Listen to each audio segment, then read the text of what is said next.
Hi everyone, Adina here with your November 2019 market update. So the market's made a comeback in October in a big way. We saw buyers coming back into the market full steam ahead. Sales were up 22% relative to September, and they were up 45% relative to this time last year.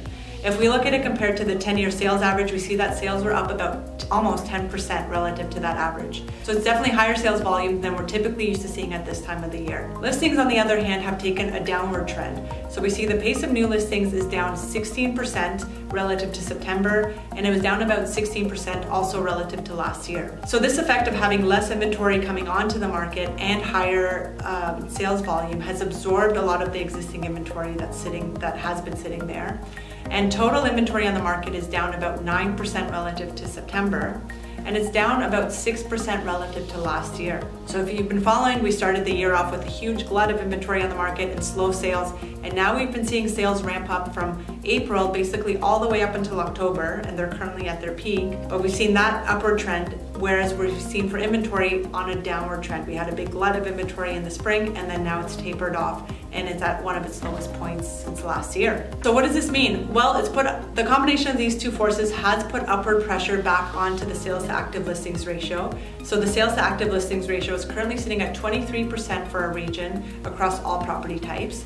And if we break it down, we'll see that condos are sitting at 29%, so a very strong seller's market conditions. Townhomes are at 26%, and detached properties are sitting at 17%. So the detached market has still been lagging, but again, you need to follow what's going on by price points, because you'll see the entry level of the detached segment is in pretty much seller's market conditions. It's the luxury market and the higher end price points that have been sitting there and accumulating on the market. So what does this mean for you? Well, if you've been sitting on the sidelines waiting for the market to bottom out, this is your sign that you've missed the bottom. Things have started moving very quickly, and we've started seeing multiple offers come back into play. And as soon as we start seeing that, prices tend to escalate up quite quickly.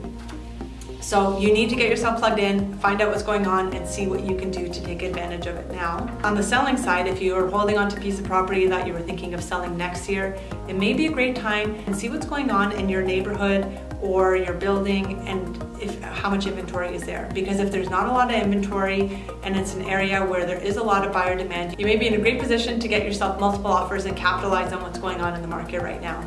So if you want to know what's going on in your specific neighborhood or your building or in a specific market type, get in touch and I'm happy to fill you in. That's all I have for you right now. Enjoy the rest of your month. I'll see you guys in December.